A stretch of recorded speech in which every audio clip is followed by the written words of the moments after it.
Hey, if you're new to my channel, then consider liking and subscribing. It would really mean a lot to me, and honestly, it'd make my day. If you already did, thank you so much. Oh, and by the way, if you like listening to fan fiction, check out my other channel. The link's in the description. Once again by TheVictor. A 7-year-old Luffy is approached by his future self. It seems Luffy's entire crew died at the hands of Fleet Admiral Akainu right after defeating the Yonko Kaido. Follow a much stronger, smarter Luffy as he repeats his adventure, hoping to avoid the same fate, as well as correct some mistakes. Adios. 30. Chatting with insanely powerful guys. Hey guys. Luffy greeted cheerfully. The Straw Hats lying on the floor grunted in greeting. Luffy approached them and sat on the floor next to them. You look beaten up. He commented. That's because we were. They yelled at him with shark teeth. Luffy scratched his head and laughed sheepishly. Sorry. He apologized insincerely. Anyway, when you guys can move, we're invited to the palace. They're preparing a feast for us. So that's why you're so happy? Nami asked him. Luffy laughed. Well, partly, because of that and because of how cool I looked when I stopped the war, Luffy announced. What? Everyone yelled. Luffy stood up and pulled out his sword.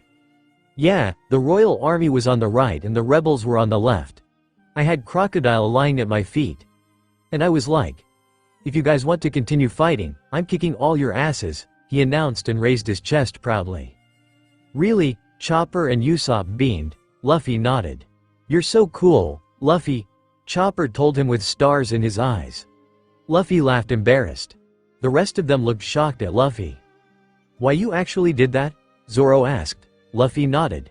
And I looked awesome, didn't I, Robin? Luffy asked and looked behind him. I'm sure you did. A flowery voice announced. Nico Robin stepped up to Luffy. Everyone tensed up. Ah, you weren't watching? Luffy asked with a disappointed voice. She shook her head. Luffy, what's Miss All Sunday doing here? Zoro asked. Everyone was now standing, gripping their weapons. Nico Robin here is part of our crew now, Luffy announced. WHAAAAT? Flashback. Hey Vivi, King, could you guys take me and Nico Robin here to see your poneglyph? Luffy asked. They were met with shocked stares. Luffy-san, you can't be serious. That stone most likely tells about the ancient weapon, Vivi shouted. I have no interest in weapons. I only wish to see the Rio poneglyph. Robin told her. Cobra looked at them skeptically. Even so, it's too dangerous, he said. Luffy shook his head. Nico Robin is on her own now. I don't think she can do much with the information if she's alone, he replied. She nodded. Well, I guess then it wouldn't hurt, Cobra replied. A few minutes later, Robin stood in the chamber underneath the palace and looked at the large stone, known as the poneglyph. She spent a few minutes reading the writing on it. Luffy, Vivi and the king kept their distance and looked from the corridor. When she turned around, Vivi and Cobra were startled. She had tears falling down her face. She looked completely defeated. Ah, Robin. Luffy thought sadly. It wasn't it, she said simply and looked at the ground. It tells the location of Pluton, like I thought. This was my final and only lead, but it isn't what I hoped it'd be. What did you want it to be? The king asked. The Rio poneglyph. Out of the poneglyphs existing in the world, it's the one stone that tells the true history. The true history? Vivi asked. What is that? It tells about the missing period of time. The true about the void century, she told her. Luffy nodded. Shanks told me about this. Luffy lied. Everyone looked at him. Everything from that period has been covered up by the government, but he didn't tell me what happened. Shanks, Robin repeated. But how could he know what happened? Nobody knows. Luffy shook his head. Shanks does. He told them, but he said that if I want to know, I should find out on my own. You don't mean red-haired Shanks, one of the 4 emperors? Robin asked with a wide-eyed expression. He can't mean, Cobra began. Yes. Luffy interrupted. He ignored their shocked expressions and looked at Robin. Your dream is to learn of the void century? He asked her. She nodded. What a foolish dream, Luffy told her. She looked down on the ground again. But nowhere near as foolish as mine. He finished and grinned. She looked at him with a shocked expression. You have nowhere to go, is that right? He asked her. She shook her head sadly. Then come with me and my crew. What? She asked quietly. Vivi and Cobra looked at him. We all have really stupid and impossible dreams, Nico Robin. You'd fit right in, Luffy answered. I don't know what to say, Robin told him. Luffy grinned. Just say yes, he shouted. She smiled. But is it really alright? She asked. I was your enemy, I helped Crocodile. Luffy shook his head. That's all in the past now. He told her. Besides, you helped us save Vivi's country. He's right. Vivi interjected. Robin looked at her in shock. You, she whispered. Vivi simply smiled. All right, Monkey D. Luffy, I'll join your crew, she replied after a moment of silence. That's a good girl, Luffy answered. Could you please stop calling me that? So there, that's what happened, Luffy told them. Also, could you show them your cool powers, Robin? She crossed her arms and 2 hands grew out of Luffy's hat, one on each side. See, I'm Chopper now, he said. Chopper and Usopp looked at him and started laughing, despite being in a bad condition. Sanji, of course, wasn't even attempting to oppose her joining, but Zoro and Nami looked at her nervously. You're not going to convince me so easily, Nami announced and kicked the ground. Robin looked at her smugly. Ah, by the way, I have some of Crocodile's jewels, she announced and pulled out a small bag. Nami's eyes turned into berry. Ah, I love you, big sister, she shouted and quickly took the bag. Everyone's sweat dropped. So much for not being convinced easily, Luffy thought to himself and grinned. Now the only one remaining was Zoro, but Luffy knew she'd prove herself to him in battle. Now let's go to the palace, guys. I have an interview waiting, Luffy chirped out. Interview? Everyone repeated. They started getting up again. Yes, Robin confirmed. It seems the Arabasta newspaper wants an interview of their savior. Luffy laughed cheerfully. Everyone's sweat dropped. You're enjoying this way too much, Luffy, Zoro yelled. Luffy scratched his head sheepishly. Why wouldn't he? Robin asked. He's a hero now after all. Hey now, Luffy told her and pointed her sword, which was still in his hand, in her direction. She flinched slightly. I'm not a hero. Everyone looked at him weirdly. What are you talking about, Luffy? Nami asked, bewildered. Of course you are. Luffy sheathed his sword and huffed like he was terribly offended. Do you even know what a hero is? He asked them. They just stared at him. Let's say you have a piece of meat. A hero will share his meat. But I want it all for myself. That's how he describes a hero? Nami asked herself. A few of them laughed. Now let's go, I want my meat, and my interview, and I need to call Whitebeard already, Luffy announced. Robin looked at him wide-eyed. You were serious about that? She asked. He nodded. Of course. My brothers Ace and Sabo are part of his crew and Ace gave me his number, Luffy told her. Are they, Fire Fist, and Blue Gentleman? She asked. Luffy nodded. Wow. For one to have such connections to the crew of not one, but 2 Yonkou. Robin thought. The Straw Hat Pirates then finally all stood up. Luffy wordlessly assisted Zoro, who seemed the most damaged, while Robin proceeded to carry in her arms the cute little Chopper. Much to his panicked protests and Sanji's jealous sulking, and helped the also very beaten up Usopp. Much to the protests of the Navigator, who claimed she was more damaged. But she calmed down when Sanji supported her, with a heart in his eye. A few minutes later, in the palace, after entering the palace, the royal guard immediately noticed how beaten up the crew was, so they got them to a guest room with several beds in it. The exhausted crew members immediately fell down into their beds and a few of them dozed off, most notably Zoro and Usopp. Chopper didn't allow himself to rest however, as he wanted to treat all their wounds. But then the Arabasta doctors arrived and made him that he looked proudly at his nakama. But then he suddenly fell on his knees, making the others panic. Damn poison. Forgot about it, he thought.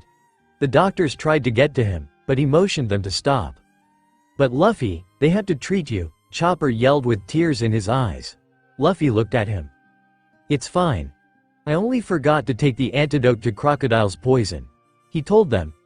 Everyone looked at him as he sat on the floor and took the black box from his pocket and opened it. He took a tiny bottle from it, opened it and drank. How could you forget that you were poisoned, moron? Nami yelled at him. Luffy just laughed. Oh, Luffy exclaimed, startling everyone. He bumped himself on the head. Do you guys have a Den Den Mushi here? I need to call Whitebeard? The doctors looked at him with wide eyes, then one of them nodded. You should ask one of the royal guards to get one for you, he told Luffy. He nodded and stormed out. After a few minutes, when the doctors were already gone, except Chopper, he returned with a plate and a Den Den Mushi on it. Is he really going to do that? Robin asked herself. Luffy-san. Someone yelled. He turned around and noticed Vivi. Is everyone alright? Yes, everyone's fine, but I'd like to call Shirahige now. So everyone be quiet and close the door, Luffy commanded. She did as he said and sat on one of the beds. Luffy sat on the sofa and put the platter on the table next to it. Robin and Nami sat next to him. Now remember, this is a conversation between two captains, so be quiet, he ordered.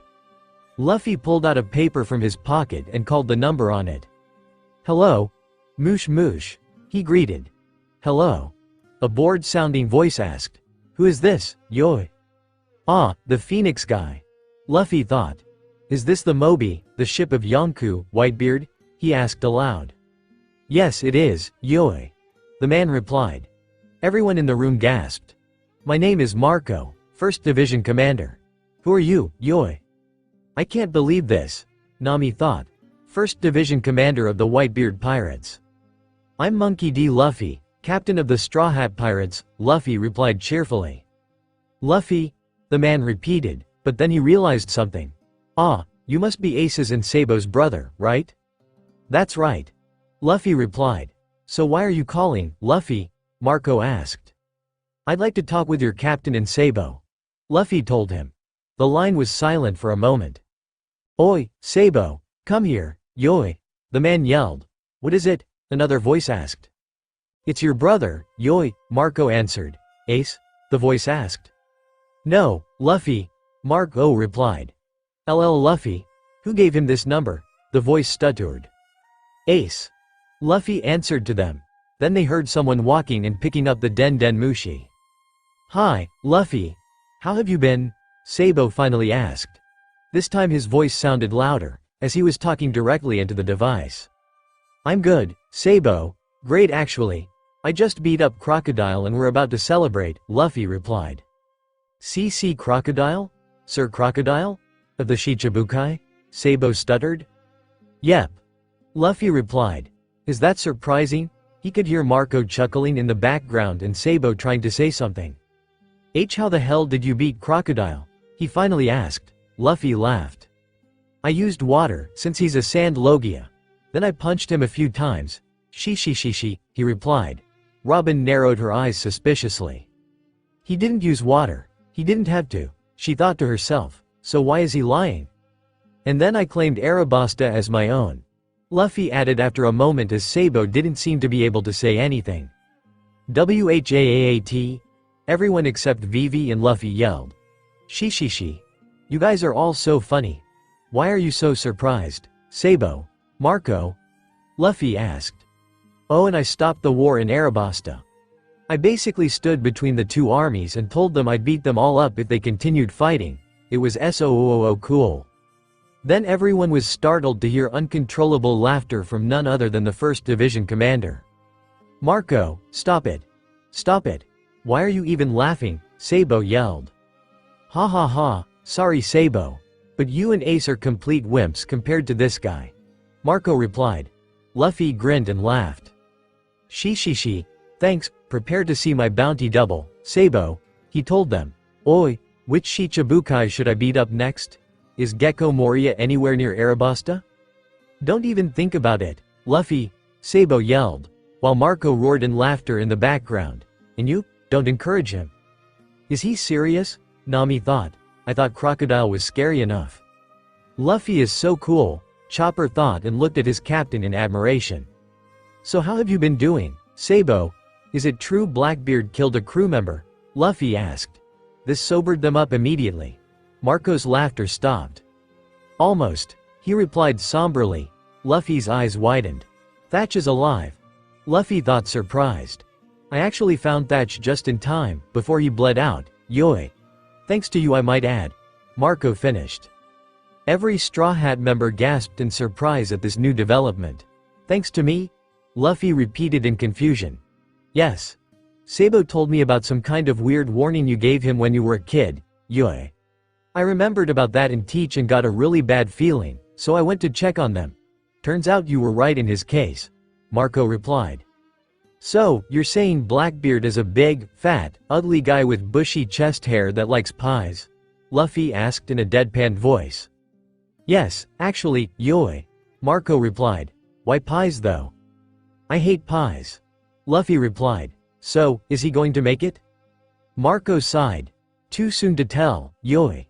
Thatch is still fighting for his life, he replied. I see. But why does Ace think he's dead? Luffy asked. Marco sighed once again. When he saw Thatch lying in a pool of blood he assumed the worst and stormed off, he replied. I hope he recovers soon. Luffy told him. Thanks, I hope so too. Marco replied. Now, Pops is resting, but I can take the Den Den Mushi to him if you wish. Okay. Luffy replied. See you soon, Luffy, Sabo yelled. Luffy smirked. Sure, he answered.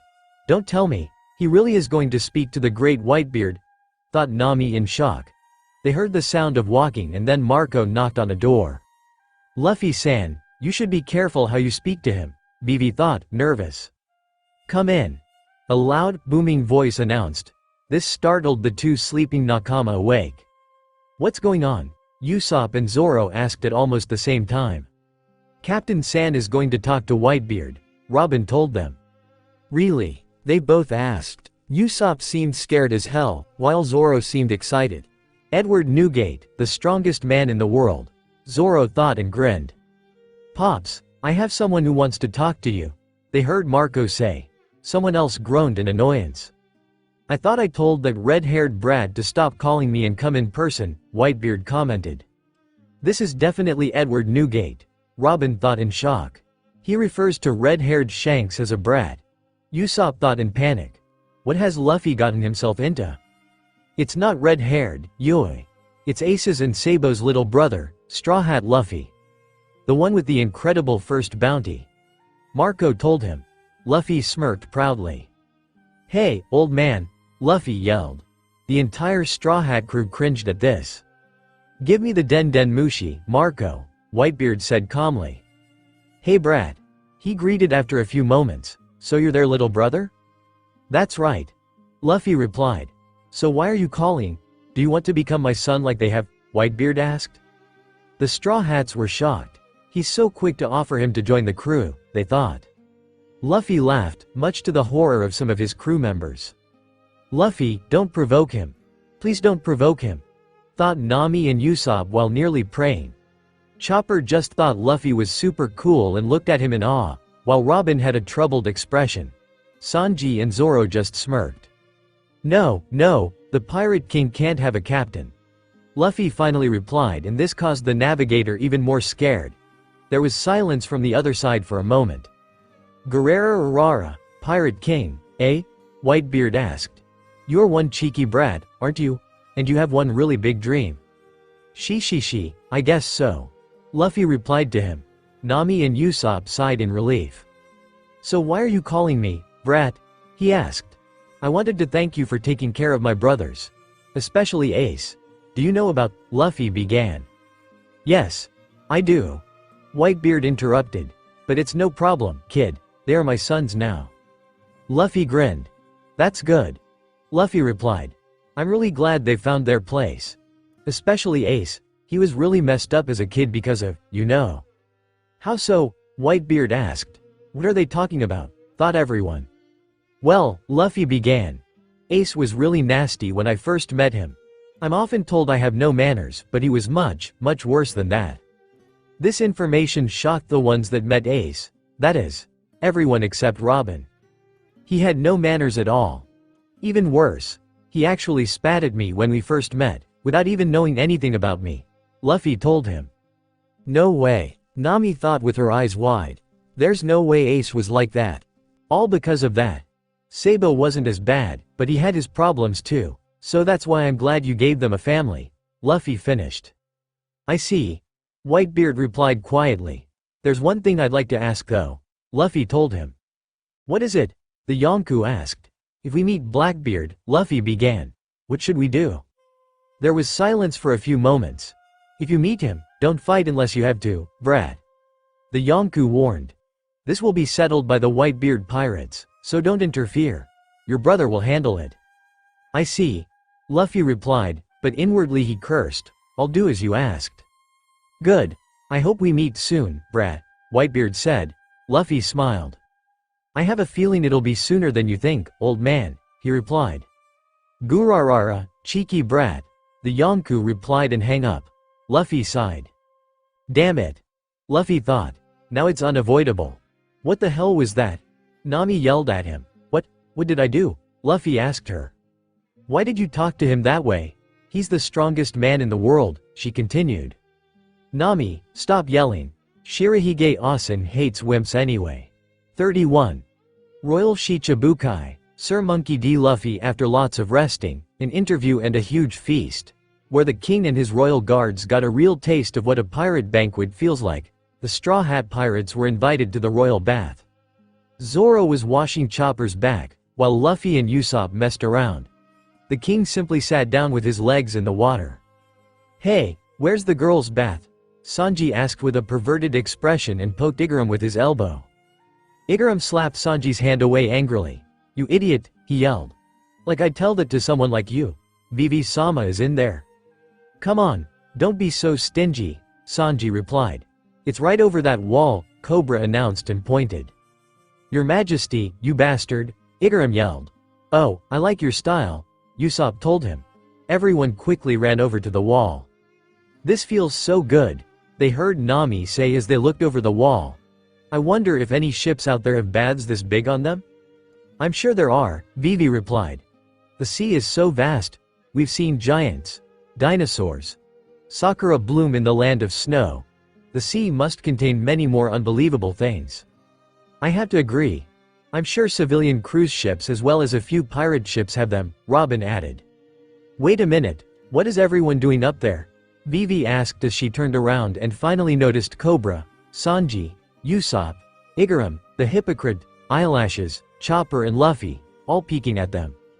Those guys. Nami said and sighed. Alright, it'll be 100.000 berry each. She walked over from the bath towards them. The other two girls looked at her in confusion. Happiness punch, she announced and opened her bath robe. Revealing her features, everyone fell down from a nosebleed, except Chopper, who looked in confusion, and Luffy, who laughed and did a thumbs up.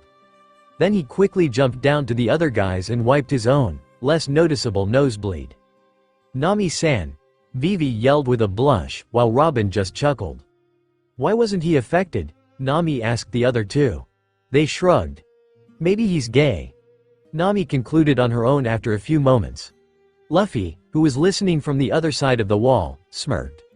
Then soon, the rest of the guys managed to stand up, a few of them with hearts in their eyes. Maybe he just isn't as perverted, Robin suggested. But then everyone was interrupted from their thoughts by squeaking. A bat made its way into the baths. Luffy's and Cobra's eyes widened upon seeing this, but nobody else knew what to think upon seeing this. It's from the world government, Cobra told them with a shaken voice.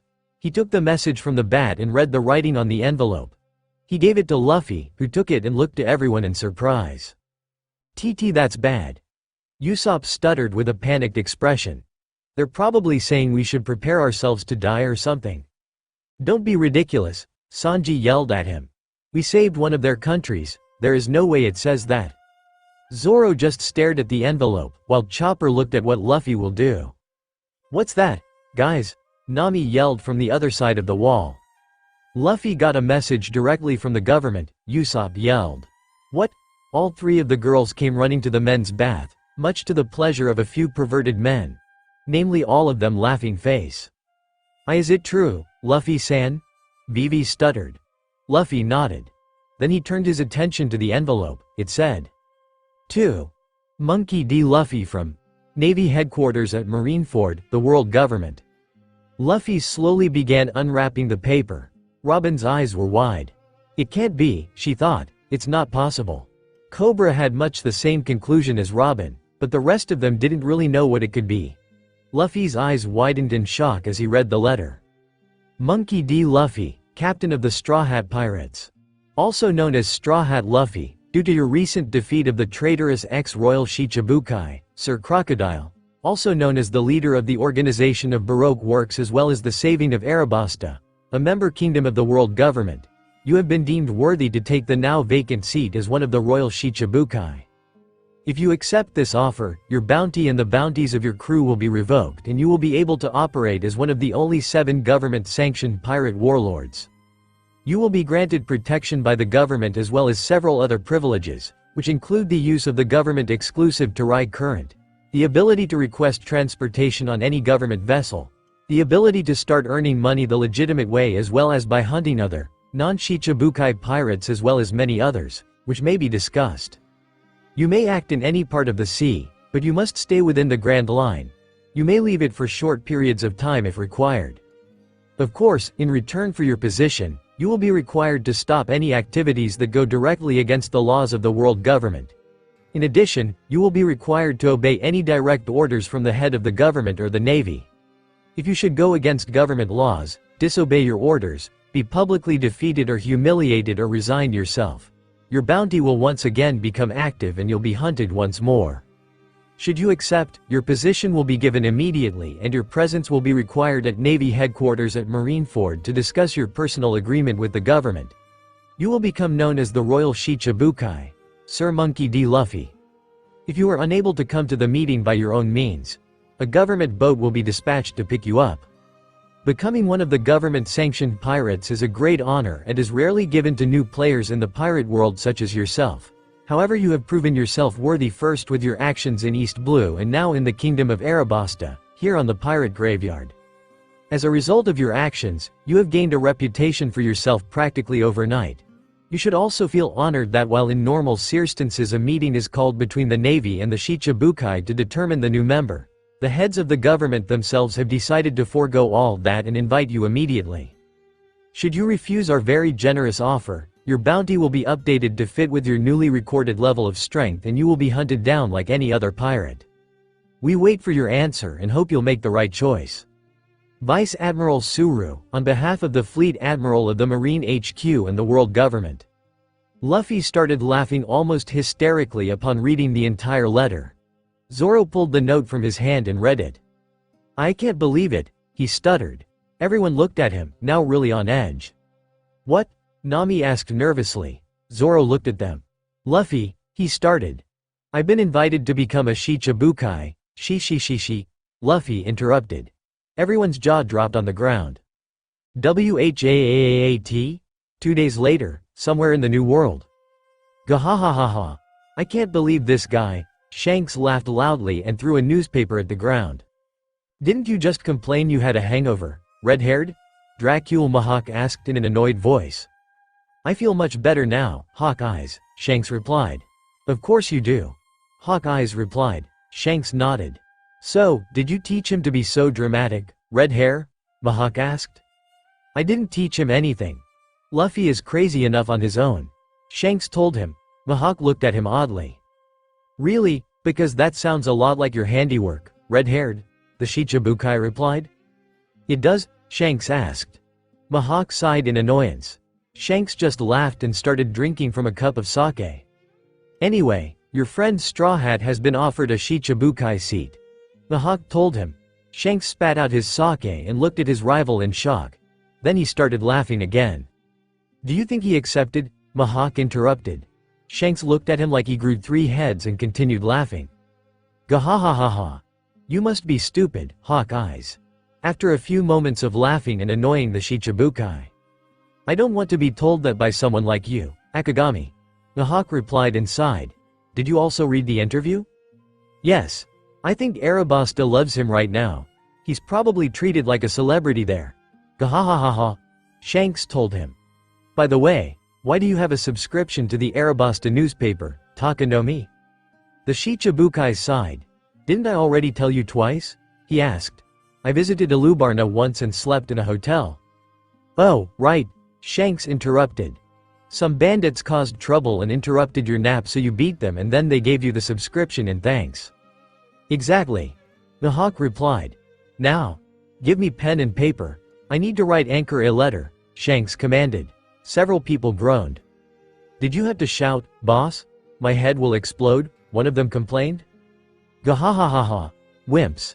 On the floor next to Shanks was the Arabasta newspaper, with the photo of Luffy, Vivi, the king and Koza standing next to each other on the cover, along with the photo of Luffy and Ensign Tashigi facing each other with Crocodile on the ground between them. Underneath the two photos it was written in large, bold letters. The war is over. The first 4 pages of the newspaper dealt exclusively with the war, detailing the actions of the rebellion, royal army, Crocodile and lastly Vivi and Luffy, who got most of the glory for stopping the war. On the 5th page began the interview. The interview with Monkey D. Luffy, the man who stopped the war. Monkey D. Luffy, the pirate captain of the Straw Hat Pirates, also known as Straw Hat Luffy, is the man who brought Princess Nefertari Vivi back to Arabasta and is along with his crew responsible for the end of hostilities in our country. He has personally defeated the ex-royal Shichibukai responsible for the war, the man we believed was our hero, Sir Crocodile. So tell me, Luffy-san, how does it feel like to be our country's hero? Now let me stop you right there. I'm not a hero. Like my crew, you don't even know what a hero is. Let's say you have a piece of meat. Pirates will eat the meat, but a hero will take the meat and share it. I want all the meat, so I can't be a hero, can I?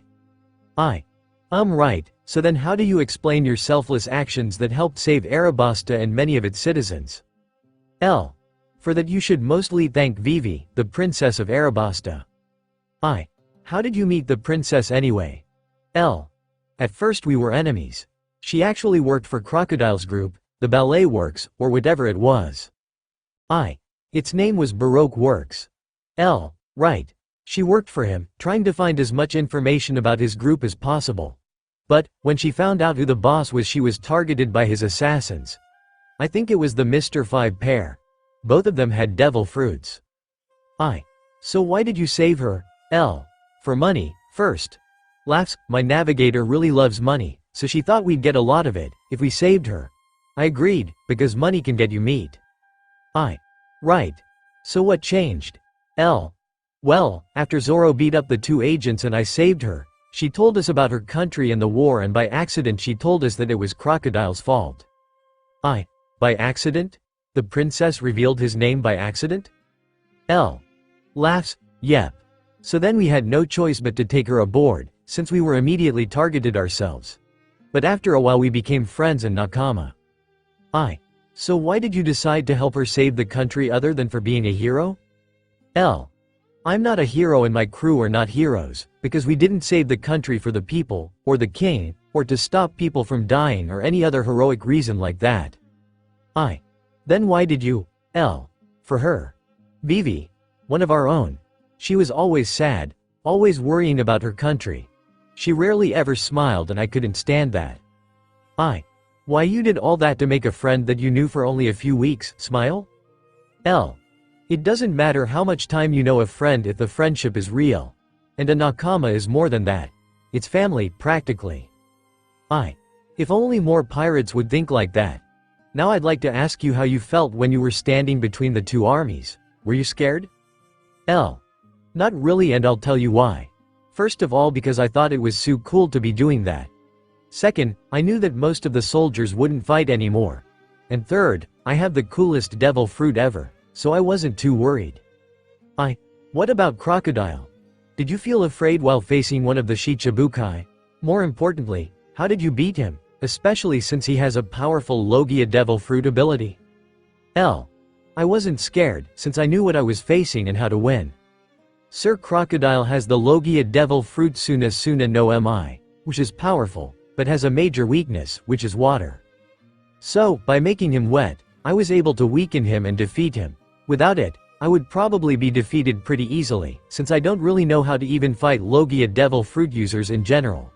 But using the water and Crocodile's own overconfidence against him, I was able to defeat him pretty fast and easy, considering how powerful he is.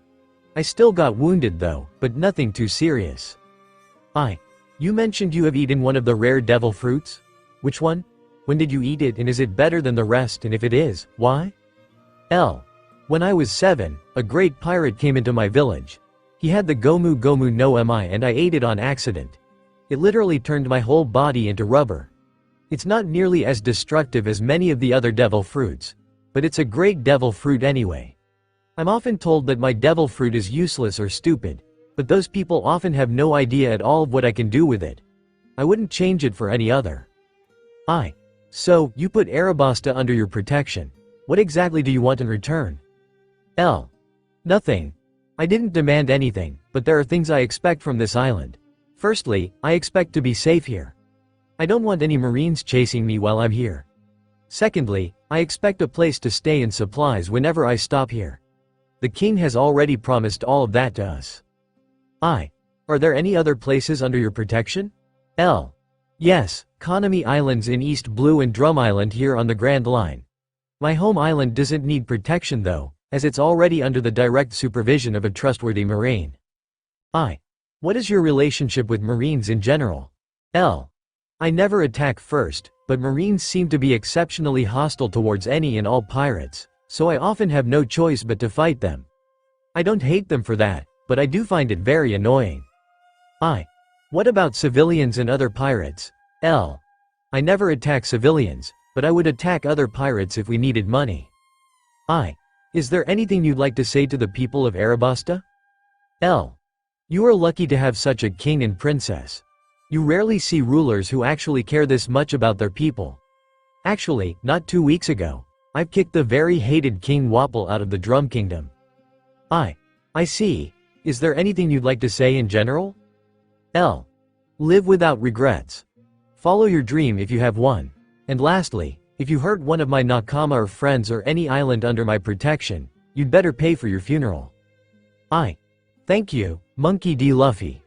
L. No problem. Somewhere else in the New World, on the Moby. The Moby journeyed towards one of the islands under their protection. Like I said, complete wimps, yoi, Marco announced as he showed the newspaper around. On the front page was the title. The Straw Hat Pirate defeated Shichibukai Crocodile and stopped the war in Arabasta. Gurarararara. I have to agree with Marco, Whitebeard announced with his booming voice. Pops, you traitor, Sabo yelled. His captain just laughed louder. So this is your little brother, Sabo? Vista asked as he saw the photo of Luffy facing Tashigi on the front page. Sabo sighed. Yeah, that's Luffy. He told them. He's pretty cool, cooler than the other two brothers. Haruta announced in a cold matter of FY hint of mercy. Hey, that hurts. Sabo yelled at her. Hey, Haruta, that's pretty mean, Jozu told her. Ace is probably freaking out right now. Yoi. Marco suggested and laughed some more. Sabo sighed.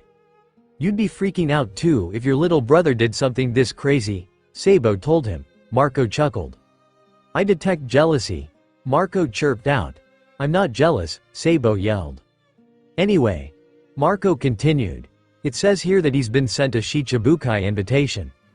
Sabo's jaw and a few others crashed into the ground. Are you freaking kidding? He yelled. Ace only got one when he was already in the New World. So you are jealous, ha ha ha, Marco teased. I'm not jealous. At Navy Headquarters, Marineford, Fleet Admiral's office. GAAARP, Sengoku yelled furiously. The Vice Admiral crashed through the door, nearly throwing it off the hinges. What is it, Sengoku? He asked. It's your damn grandson again, Garp, Sengoku told him with gritted teeth. Bawahahaha. What did he do this time? Garp asked him, amused. Not only did he defeat Crocodile, the Fleet Admiral started. Bawahahaha. That's my grandson, Garp interjected. And stop the war, he continued in irritation. So, my grandson is not only strong, but cool too. Garp interrupted again with a smirk on his face. Sengoku gritted his teeth in annoyance at his friend's antics. And made sure that every single person in the world now knows that a warlord has been defeated, but, he continued. So, I don't see the problem, Garp interrupted. Garp? Just shut up, Sengoku yelled again and sighed. He also just had to refuse the Shichibukai position. Bawahahahahaha. Shut up, Sengoku shouted and punched the roaring Vice Admiral on the head. Just look at this. He even dared to insult and threaten us in his reply. The fleet admiral threw a piece of paper at his friend. Garp caught it and started reading. He started laughing at the first sentence. 2. Navy HQ and the world government hi, Seagull Awesome and the rest of you jerks. I've become a pirate because of 2 reasons, and those are my freedom and my dream. If I accepted your stupid little title offer, I'd lose both. Plus any respect I may have gained. While I am flattered that the government thinks I'm dangerous, I can assure you that I have no intention of attacking any of government or civilian ships, and I certainly don't intend on raiding any government-owned or protected islands. But, since that doesn't matter to you and you want to kill me anyway for flying a pirate flag and beating up those 2 Marine officers who were corrupt anyway, as well as beating up pirates, which was supposed to be your job. Seagull Awesome, so I thought I'd give you a little warning in advance. I'll tolerate any attacks on the Straw Hat Pirates as a whole, since that's your job. Which you suck at, by the way. But should any member of our group be targeted individually or should any of our islands be threatened, we will respond. I hope you find the replacement Shichibukai soon. Monkey D. Luffy, future Pirate King, P.S. Say hi to Gramps. Seagull Awesome, Bawahahaha. Gal Arp, somewhere in paradise. Ace was on his tiny little boat and was heading to the next island, when a news coup bird dropped above him and offered him a newspaper. Ace stopped his boat and gave the bird money and took one of the newspapers. Upon seeing the headline, he blinked a few times to confirm what he was seeing. Then his eyes traveled to the large picture of Luffy, Tashigi and Crocodile. Finally he looked below the picture and noticed the writing, about the War of Arabasta, Crocodile's involvement and Straw Hat Luffy, who stopped the 2 warring factions by standing between them. His jaw finally crashed into the boat.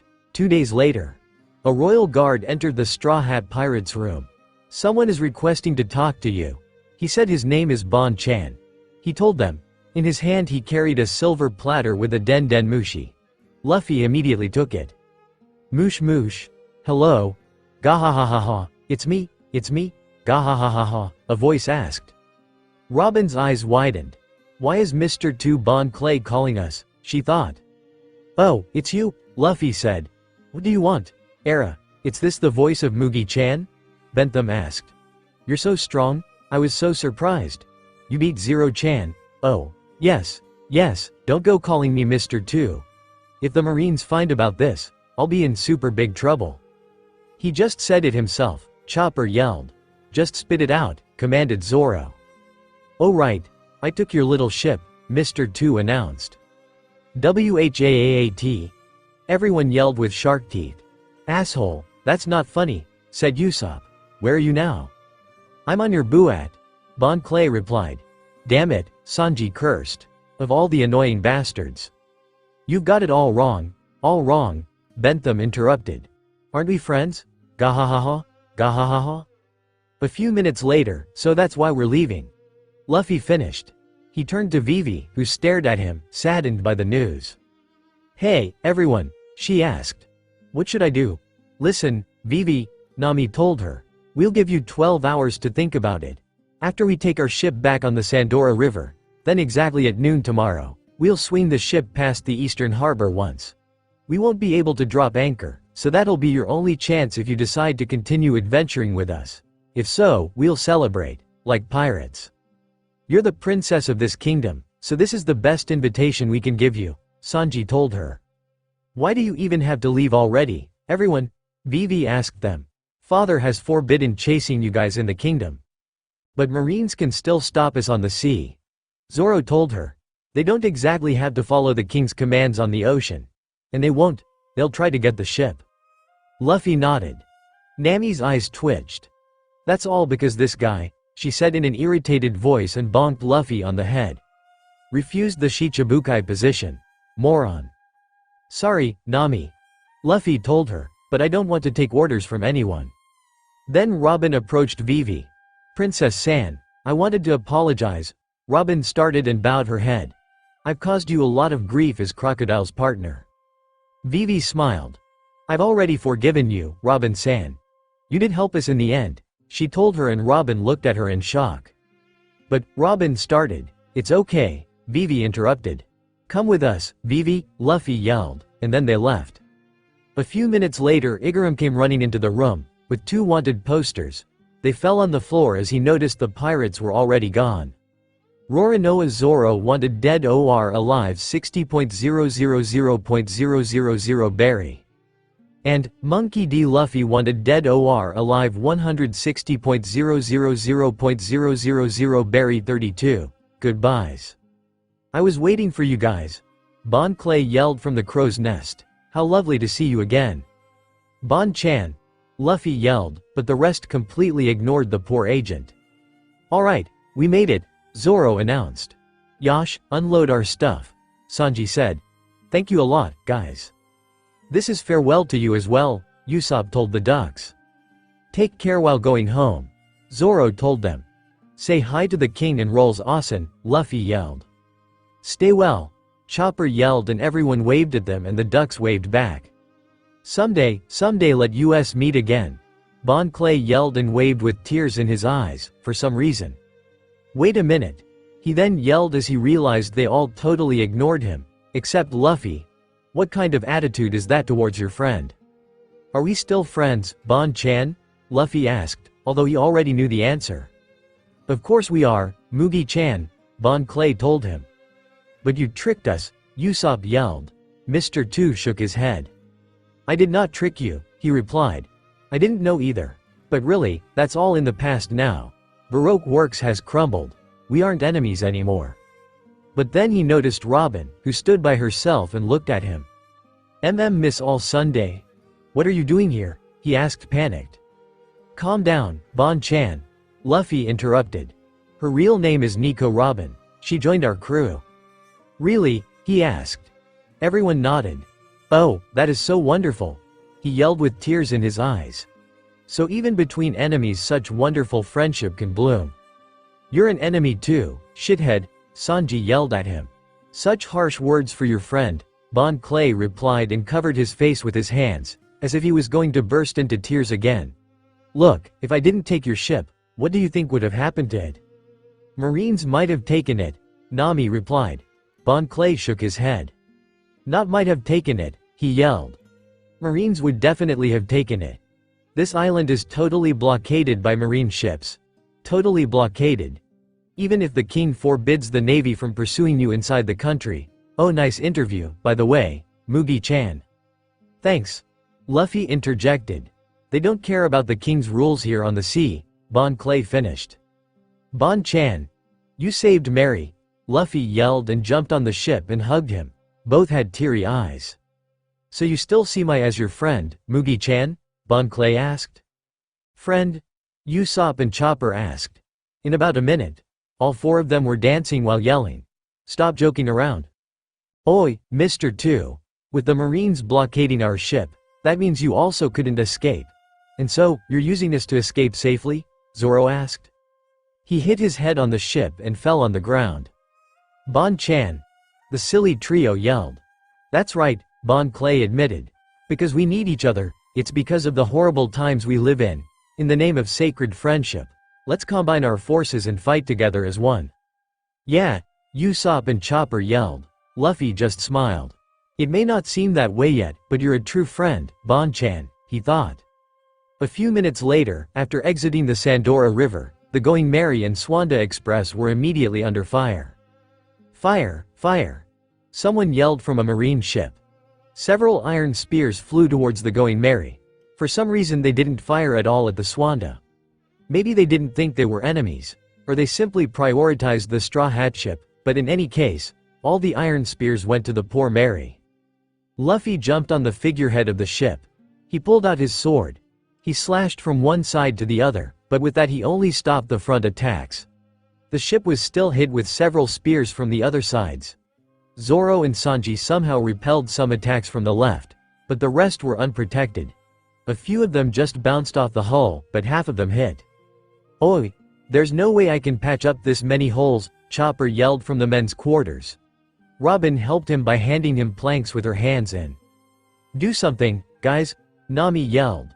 We can only protect two sides, Sanji responded. 8 ships are too much. Usopp then aimed the cannon on the deck and fired it. It hit one of the marine ships and the mast and the rest of the ship collapsed on the ship next to it, sinking them both. Usopp! Luffy yelled. Great aim. The sharpshooter just kept gawking at his handiwork, but then he snapped out of it. Yosh!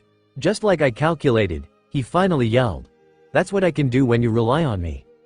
That's why I chose you, Usopp. Luffy thought and smiled. Nice aim, Nose-chan. Bon Clay complimented. You did good, Long Nose Kun, Robin added. Now that those ships are gone, full speed in that direction, Bon Clay yelled. Bon Clay-sama, a problem. One of his men yelled from the Swanda.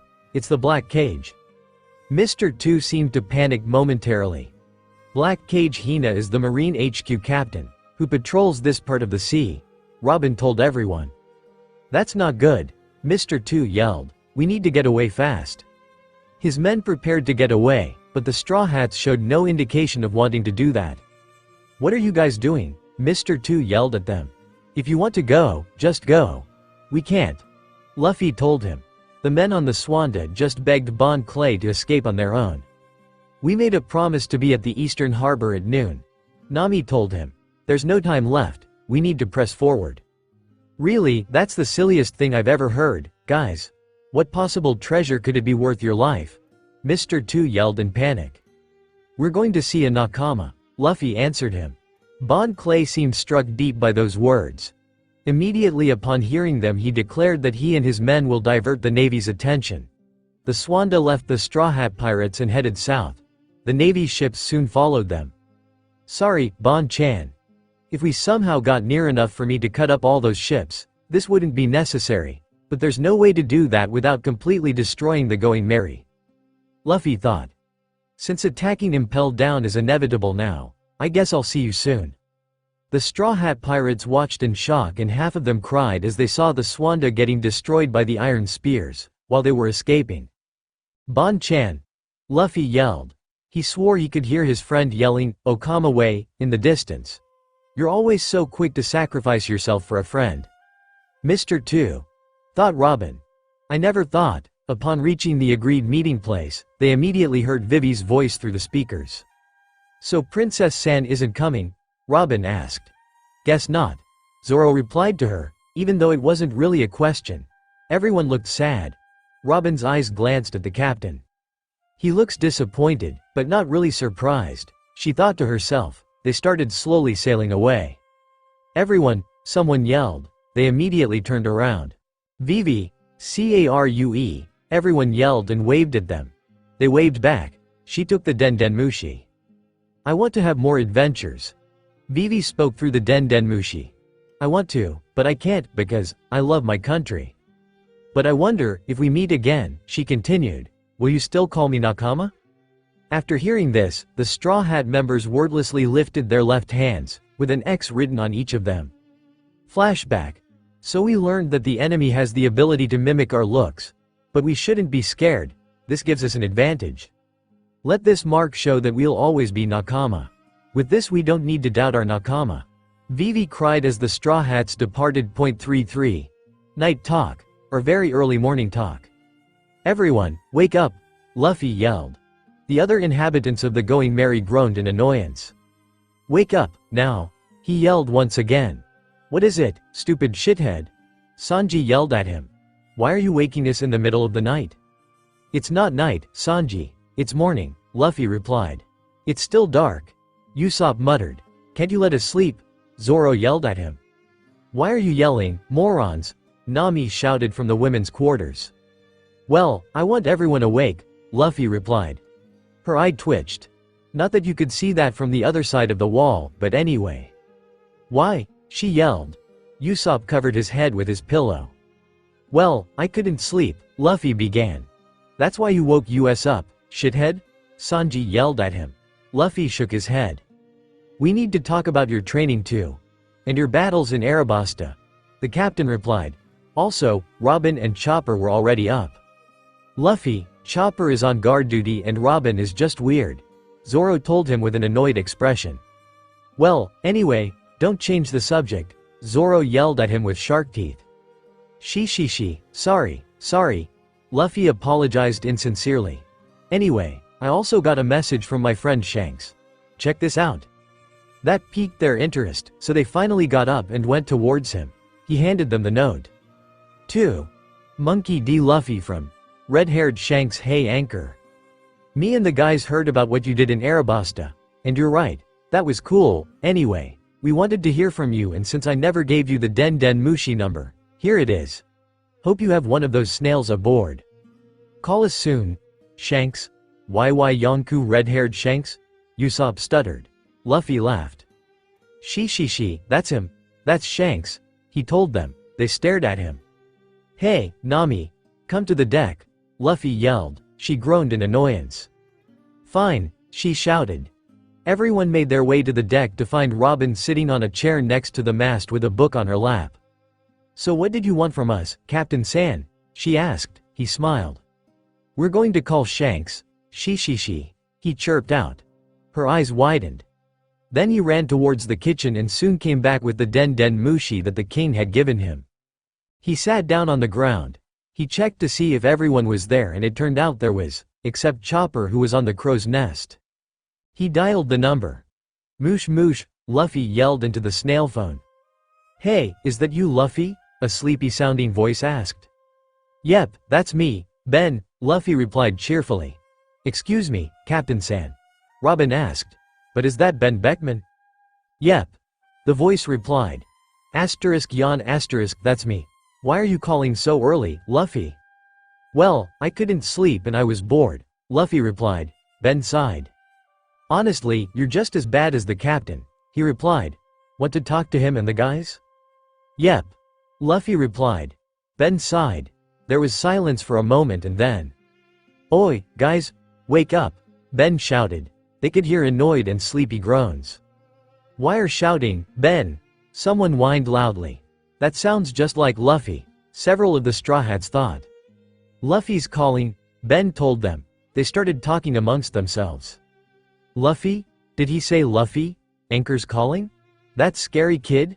But everyone was interrupted by a loud crash. Tisk, tisk, tisk. I know you're excited, Captain, but you should really watch where you're going. Ben scolded. Then there was a little more commotion as some of the other members made their way to the first mate.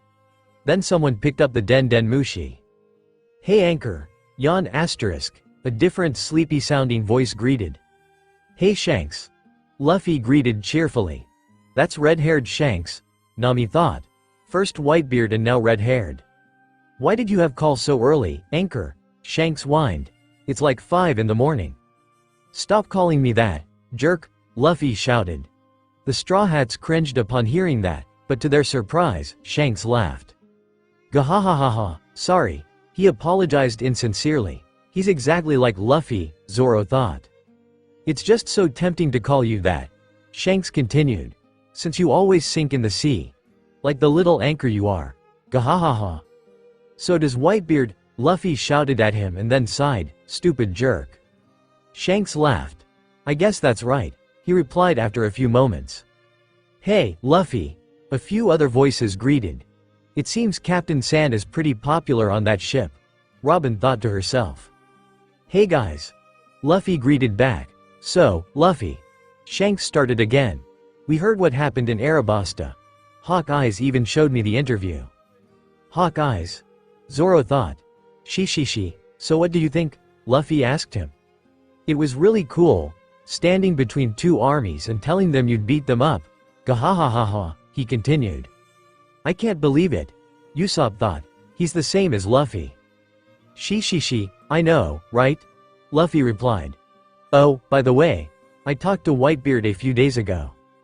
There was silence for a few moments. Really? Shanks asked. And, does he like you? No idea. Marco seems to like me though, Luffy replied. Really? Shanks whined. He doesn't like me, he's always mean to me. Ah, that reminds me, Luffy told him. Thatch survived. There was silence again for a few moments. Really? Shanks asked. Now that's surprising. But Whitebeard told me not to pursue Blackbeard. Luffy told him in a resigned-sounding voice. Then you should listen to him. You don't want to upset Whitebeard himself, do you? Shanks replied. I don't care if he's the strongest, but he is Ace's captain, Luffy answered and sighed. Well, you can always attack Impel Down if Ace gets taken, Shanks replied. WHAAAAT? Oh, I'll do that. Luffy told him. What?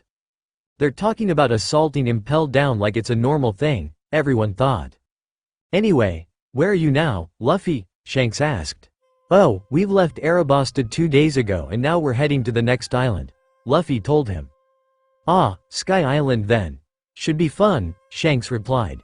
Oh, by the way, a few years ago your brothers came to thank me for saving your life, Luffy.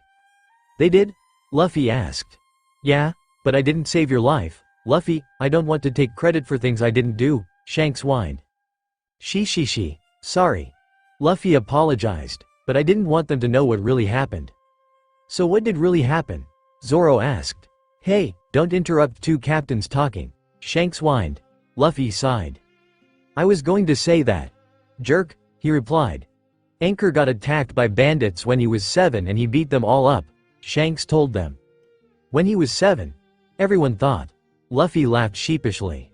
Yeah, but there were only like 20 of them and the leader only had an 8.000.000 berry bounty, he replied. You were 7. Everyone yelled at him. She. Anyway, is Usopp there with you? I have his son in my crew now, Luffy told them. Dad? Usopp thought. Is it true? Someone yelled and there was some commotion. Presumably the red-haired sniper pulled the Den Mushi from his captain's hands. Usopp, are you there? Luffy then made room for Usopp and allowed him to talk to his father. Usopp told him about his mother dying and they shed some tears, and after that Usopp told him about all their adventures, to which even the rest of them listened intently, both crews. Luffy sighed. Zoro saw that and put his hand on his shoulder again. Still thinking about your dad? He asked. Luffy nodded. Hey, give me back Anchor, Shanks yelled after a few minutes. Luffy made his way to the snail phone again. So, Anchor, did you meet your father? He asked him. Luffy sighed. Yep, he replied. You don't sound too happy about it. Shanks concluded after a few moments of silence. I was a jerk. Luffy said simply. Oh, don't worry about it too much, Luffy, Shanks replied. If he cares about you, he'll try again. If not, then he probably deserves what you said, whatever I guess so, he replied after a few moments. So, I guess that's it for now, Luffy. Call us again soon, and we'll see you in the new world someday, Shanks told him. Luffy smiled. Yeah, and since you can't stop calling me Anchor, I'll have to beat you up, Luffy replied. Gahahahaha, bye, Luffy told him. See you soon, Shanks, Luffy replied and hung up. As soon as he did, Nami came up to him and bonked him on the head. Which did nothing of course, but Luffy still whined. What was that for? Luffy asked. Why did you have to talk to him that way? Nami yelled at him. Luffy sighed. Nami, Shanks and his crew are my friends. They really don't mind. There was silence for a few moments and then, okay. Now everyone tell me how your battles in Arabasta went and what you can do now. Luffy yelled out, startling them from the peaceful silence. Zoro, you go first. Ahem. Well, I fought Mr. 1. Zoro started. He had a devil fruit that allowed him to turn his body parts into steel blades. I got pretty beaten up, but in the end I was able to cut him and now I can cut steel. That's good, Luffy replied. You'll soon be able to use flying blade attacks then. There are swordsmen in this world who can cut nothing, right? That's the point, Zoro told him. Luffy grinned and nodded. The rest of the Straw Hats were confused however, but before anyone could ask anything, Luffy motioned for Sanji to start. Well, I fought Mr. 2. Sanji started. He had the main no mi and he used some weird ballet kicking technique. I think I was stronger than him, but he tricked me a few times and used those swans on his back for fighting, so we were pretty even. Well, it's good training. Bon-chan did seem tough, Luffy replied. Nami? Me? Nami asked. I fought Mrs. Doublefinger using this new weapon Usopp gave me. She showed her climb attack. Like you suggested, Luffy, I tested it out first, so I didn't have too much trouble using it in battle. She did have a horrible devil fruit, so she wounded me a lot. Nami finished. Luffy nodded. Still, if you used the weapon for the first time in battle, you'd probably be much worse off. Luffy told her, she sighed. Can't argue with that, she admitted. Chopper? Luffy asked. Me and Usopp fought together. Chopper told him. We fought Mr. 4 and Miss Merry Christmas I think. We got pretty beaten up. He looked down on the ground. Hey, Luffy told them. Everyone else got beaten up, so don't be ashamed. You're the ones who won after all. Usopp and Chopper raised their heads. Well, Chopper continued. The woman had this weird mole devil fruit and the man was really big and tough. They also had this gun that they said had eaten a dog devil fruit. WHAAAT? Everyone else, except Luffy, yelled. Luffy just nodded. Stuff like that is possible here on the Grand Line. I heard of cannon that had eaten a sheep devil fruit. He told them. They looked at him surprised. Robin, tell us what you can do, Luffy then said. She looked at him, a bit startled by being included, but nodded nonetheless. I have eaten the Hana no Mi. She started. I can sprout my body parts anywhere where I can see, but close nearby I can do that even in places that I can't see.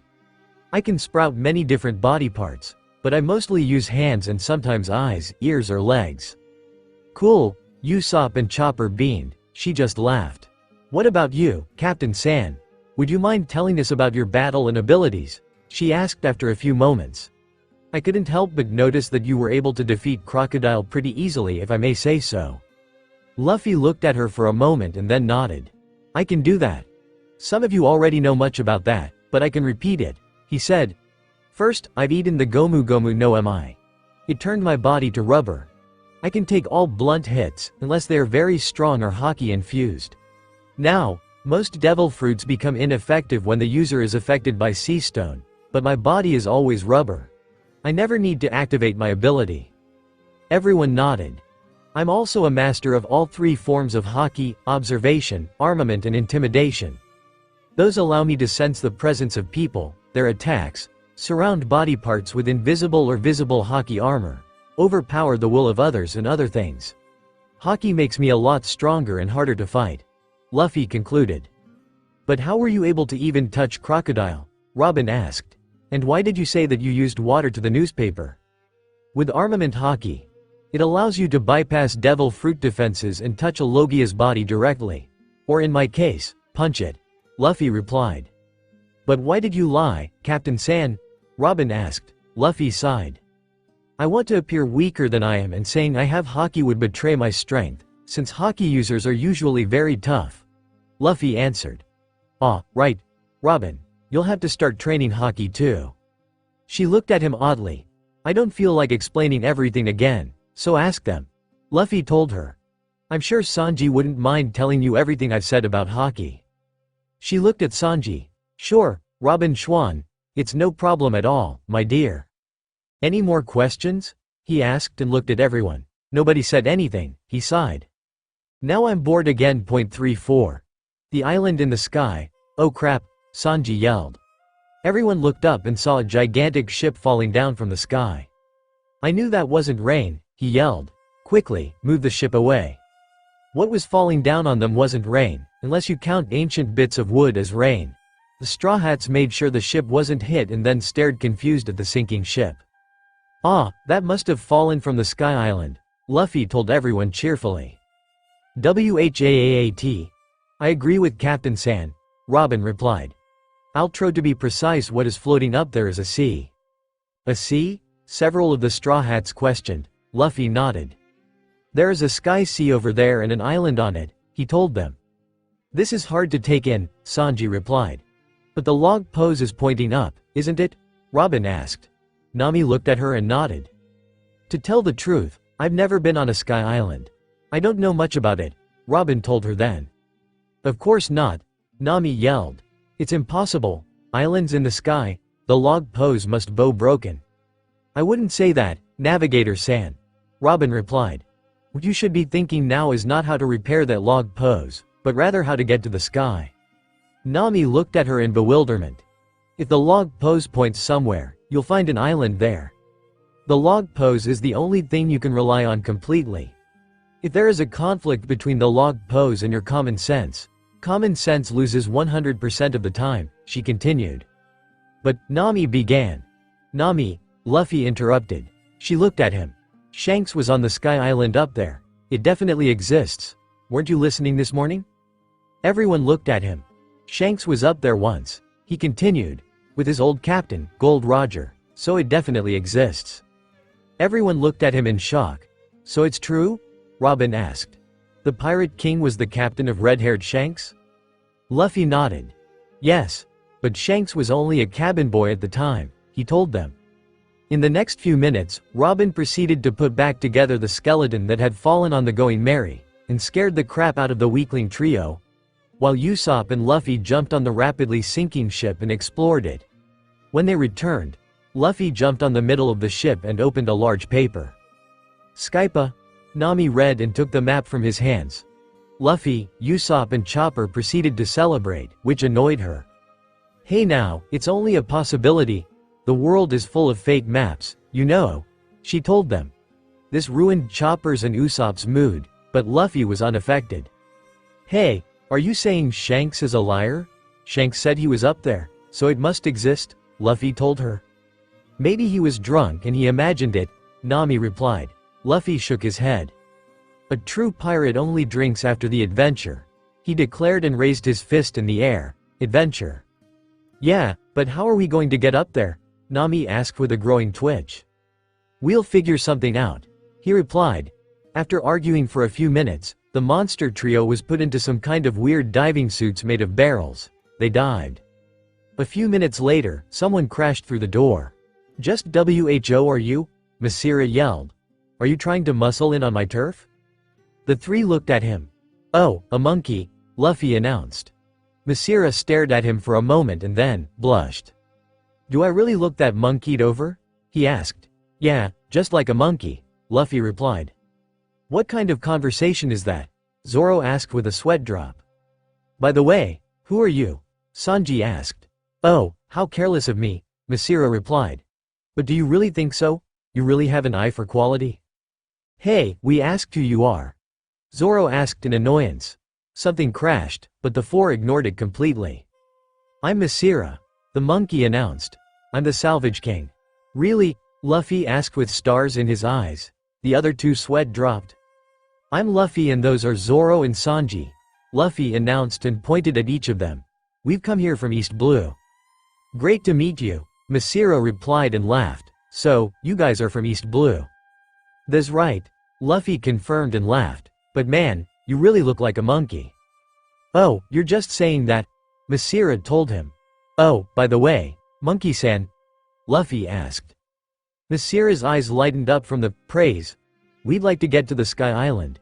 Do you know how to get there? Masira thought for a moment and then nodded. I do.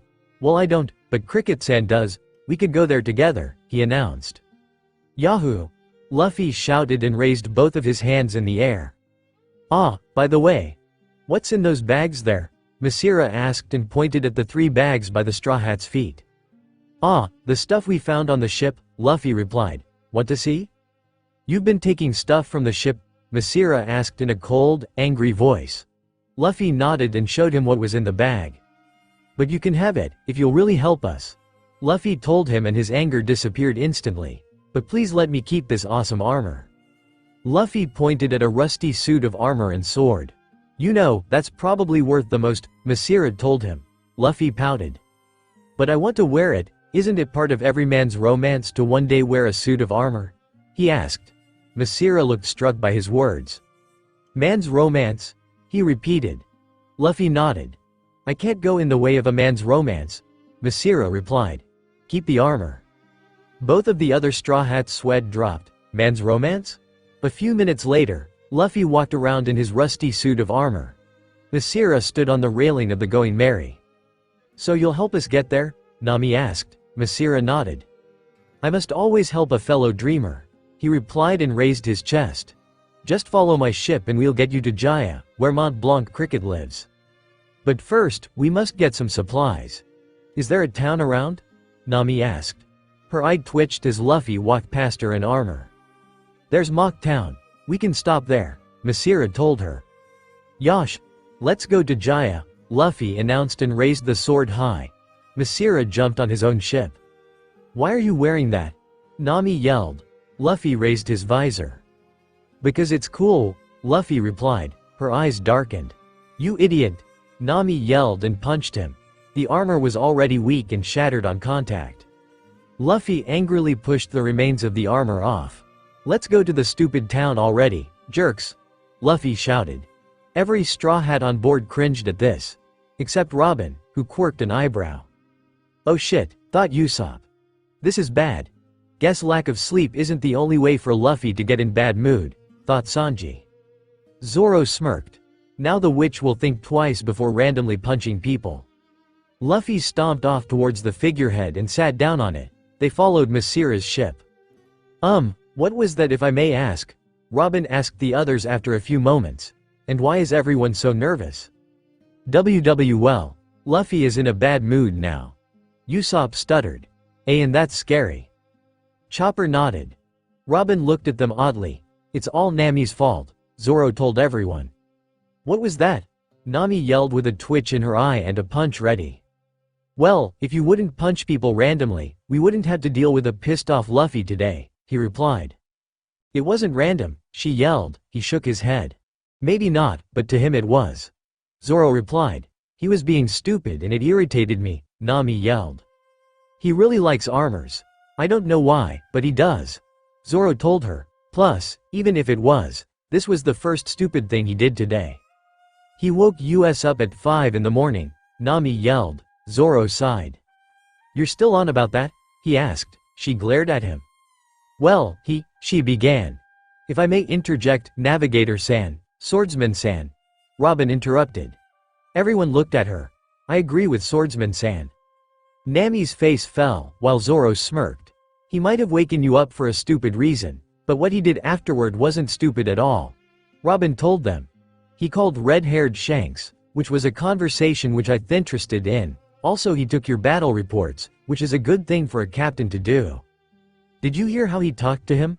Nami asked her. "Are you telling me that's not stupid, Robin?" Robin shook her head. Red-haired didn't seem to mind. In fact, he even sounded amused by it. She told her. Nami sighed in defeat. "Why are you even so nervous?" Robin then asked. "Yosh. Captain Usopp will explain everything," Usopp announced. Everyone except Robin and Chopper groaned in annoyance, while the other two looked at him. One in awe and the other expectantly. "Luffy is usually in a bad mood when he can't sleep because of nightmares," he started. "Nightmares?" Robin asked. Usopp nodded. "Luffy often has nightmares. I don't know what they're about, but he usually keeps calling our names. Even yours, Robin," Usopp replied. She quirked her eyebrow. "If it gets so bad that he can't sleep anymore, he is in a really bad mood the whole day." He sighed. "The first time this happened was on Baratie, back in East Blue." Usopp continued. "A pirate named Don Krieg invaded the restaurant. Luffy barely even acknowledged the guy, but when he interrupted his conversation with Hawkeye's." "Wait, Hawkeye's?" Robin asked wide-eyed. Usopp nodded. "Hawkeye's came to the restaurant. He was chasing Krieg from the Grand Line. Zoro challenged him and lost," he told her. She glanced at Zoro, who looked on the ground. "When that happened and we thought Zoro had died, Luffy went mad and fought him for a while. Then, when he saw that he was alive, he calmed down." Robin looked shocked. "Wait, Captain San fought the greatest swordsman in the world?" she asked. Usopp nodded. Zoro looked at her. "Evenly," he told her. Excuse me?" she stuttered. "They fought evenly. Well, Hawkeye's wasn't really attacking, but he was taking Luffy seriously. When he fought me, he didn't even use his black blade. When he fought Luffy, he had to," he told her. To say that she was shocked was an understatement. "Ahem." Sanji interrupted. Everyone looked at him now. Marimo didn't really see it, but the battle was downright scary. "How so?" Robin asked. He looked at her. It was crazy. When their swords hit, it was like an explosion happened. Sanji told them. The windows in front of Baratie all shattered and all the weaklings were sent flying away. The ground cracked beneath them and the sky parted above them. Like I said, it was insane. Everyone stared at him in shock. "It's true. Luffy is insanely strong," Usopp told them. "But, like I was saying, when Krieg interrupted their conversation, Luffy just slashed him with his sword. He's usually so cheerful and playful, but when that guy interrupted him when he was in a bad mood, he cut him. Just like that. Might have even killed him." and then he scared the crap out of everyone else. I see. Robin answered. But isn't the solution to this simple this time? Everyone looked at her in confusion. Well, Captain Sand got mad because of the armor. We should tell him we'll get him one when we can, Robin told them. Then she stood up. Where are you going? Zoro asked her. To Captain Sand, she replied. Everyone looked at her in shock. But he might yell at you, Usopp told her. She smiled and waved her hand in dismissal. She walked up to the figurehead. Captain Sand, she called. Hey, Robin. He asked. What do you want? So you really like armors, she said. He sighed. I've always wanted to wear one, he replied. You know, even if Navigator San hadn't punched it, it would still fall apart soon, she told him. I know, he replied, but I wanted to wear it for as long as I could. We could always buy you some armor if you'd like, she suggested. He sighed. I don't think there are many armor shops anywhere near here, Luffy answered. She turned to leave. But thanks, Robin. A few minutes, or hours, don't really know, later. We're near Mocktown.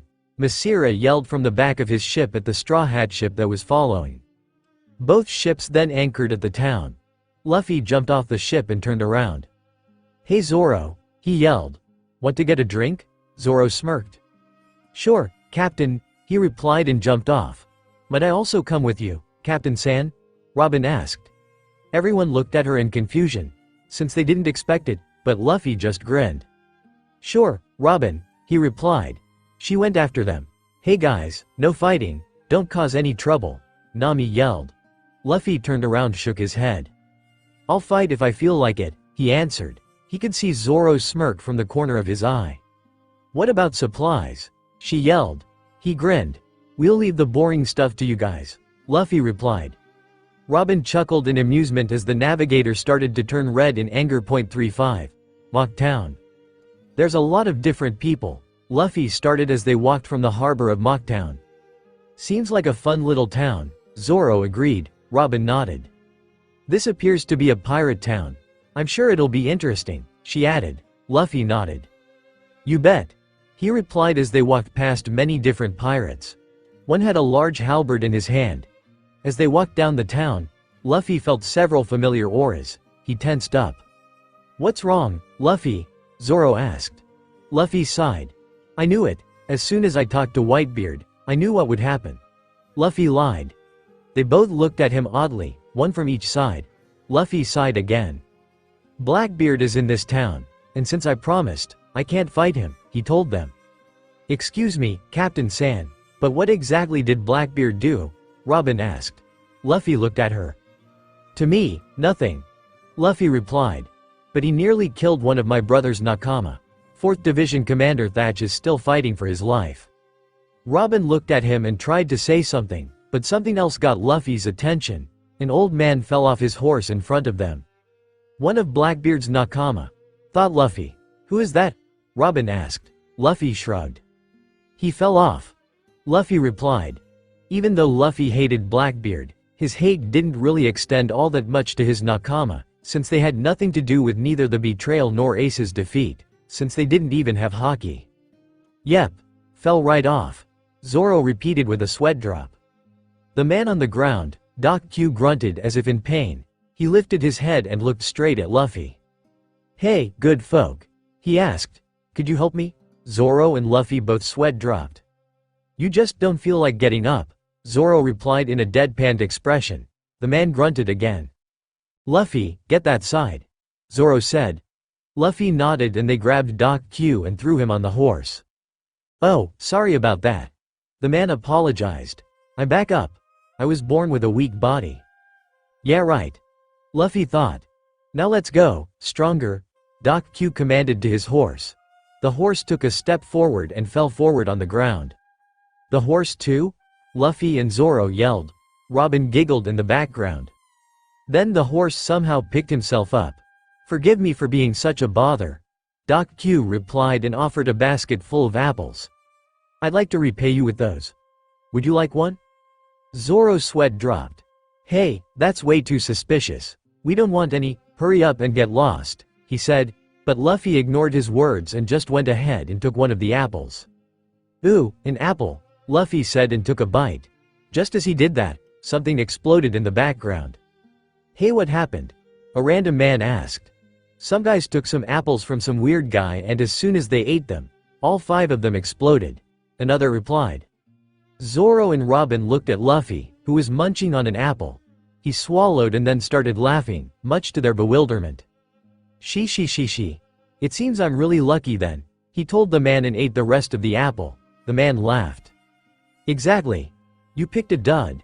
Otherwise you'd have died on the first bite," he told them. They walked past him. Zoro sighed. "Seriously, Luffy," Zoro commented. "Why did you take the apple, Captain San? Didn't it seem suspicious to you?" Robin asked. Luffy waved his hand in dismissal. "I'm highly resistant to poison and an explosion wouldn't have killed me," Luffy told her. She shook her head. "What about us?" Zoro yelled at him.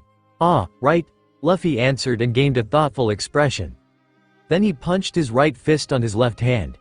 "If an explosion did happen, I'd use Gear Second and punch you away as soon as it happened." "Gear Second?" Robin asked. "What's that?" Luffy smirked. "I use my rubber body to speed up the flow of blood in my body. That makes me much faster," he explained. They looked at him wide-eyed. "Seriously?" Zoro asked. "But you're already fast?" Luffy nodded. "Yeah, I'm fast enough so that I generally don't need it anymore. At least against anyone in paradise, I think," he replied. "Soru is more than enough for those." "Soru?" Robin repeated. Luffy nodded. "So, you've heard about it? It's a technique high-ranking Marines use," he told her. "Wee ha ha ha ha." Someone laughed. They looked up and saw a very muscular man with a golden belt on a rooftop. "Another one," Luffy thought. "He's at it again?" a random citizen asked. "This is a fun town," Luffy chirped out and laughed. "By the way, where are we heading, Captain San?" Robin asked. Luffy shrugged. "Who knows?" Luffy answered. "Any fun-looking bar." They walked for a few more moments. Luffy noticed the sniper of the Blackbeard pirates on another rooftop. Then he finally saw the bar he was looking for.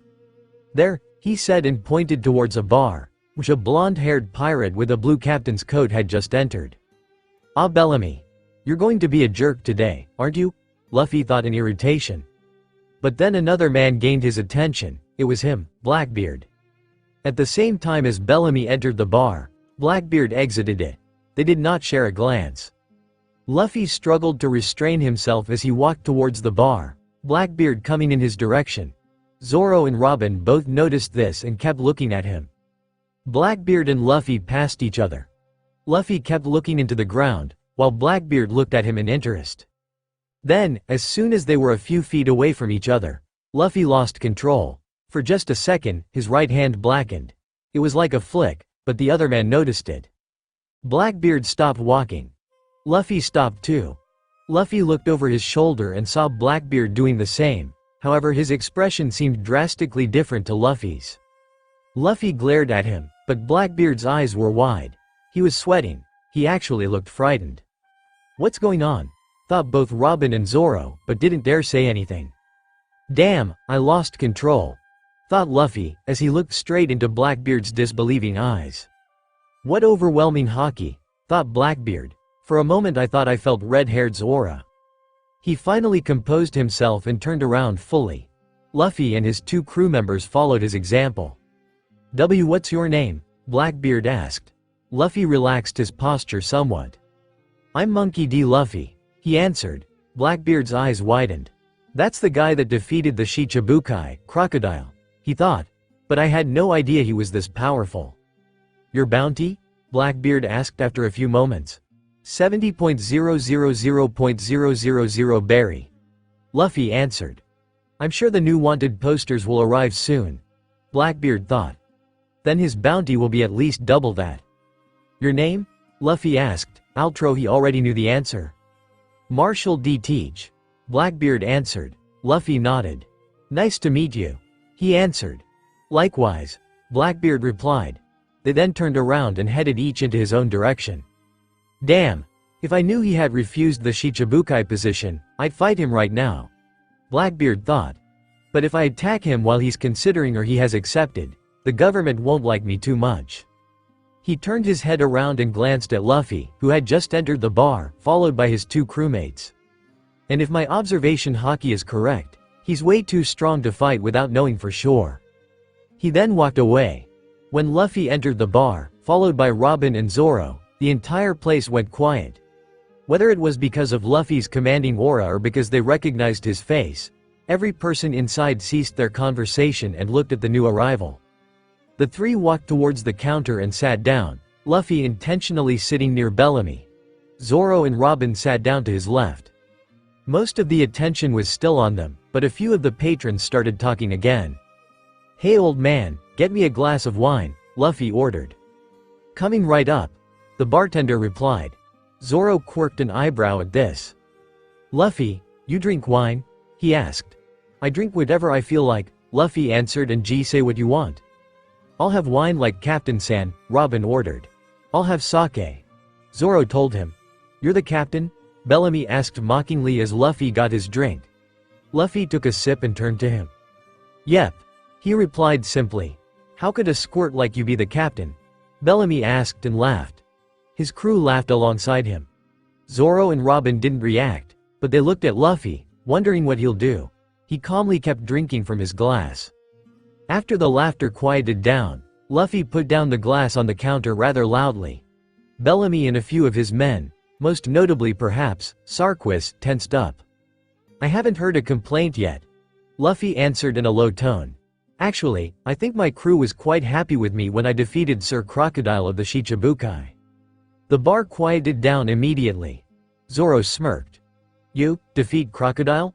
Bellamy asked mockingly and stood up. "I've never heard a worse joke. Let me give you one piece of advice, whoever you are." Luffy continued. "Underestimating people on the Grand Line will get you killed." "Hey, are you threatening me?" Bellamy yelled. Luffy picked up his glass again and looked at him. "Like I said, it's advice," Luffy replied. This seemed to piss off Bellamy even more. "How dare you speak to our captain this way?" someone yelled. The 55.000.000 Berry Super Rookie, Bellamy the Hyena. Luffy smirked. "Is that supposed to impress me?" he asked. "He enjoys this way too much," Zoro thought and smirked. Robin started chuckling. "Captain San, you're being a bad boy," she said. Luffy's eyes widened and he looked at her in shock. Zoro also stopped smirking and turned in her direction, also shocked by her words. "What?" she asked, still smiling. "Robin." Luffy began. "That sounds even worse than bad girl, way worse." Robin chuckled. "That's your punishment for calling me that," she replied. Luffy pouted. "Stop ignoring me," Bellamy yelled and tried to punch Luffy, but he caught his fist with his palm. Luffy didn't even bother to face him. "Fine," Luffy replied to her and smirked. "Have it your way, bad girl." Being ignored again of course completely enraged Bellamy. He stepped back and activated his ability, which caused most of the patrons to run out of the bar. "Spring snipe," Bellamy yelled and launched himself at Luffy. "Armament," Luffy murmured. Luffy stayed as he was, not moving an inch. As soon as Bellamy's punch hit Luffy, the force of the punch was returned to him several times over and he was blown away, crashing through the wall of the bar and flying through several houses. Zoro's sweat dropped. "Was that really necessary, Luffy?" he asked. Luffy laughed sheepishly and scratched his head. "I might have overdone it," he replied. "Might have?" Zoro yelled at him with razor-sharp teeth. Robin just stared wide-eyed at the mad-shaped hole in the wall. Somewhere else on the island, Blackbeard stared shocked at an unconscious Bellamy, who was embedded into the wall of a house. Back at the bar, Luffy paid for the drinks and the three crew members turned to leave. "By the way, Luffy," Zoro asked, "who is guy we met in front of the bar earlier?" "I think that's quite obvious, Swordsman-san," Robin replied. Zoro's eyes widened.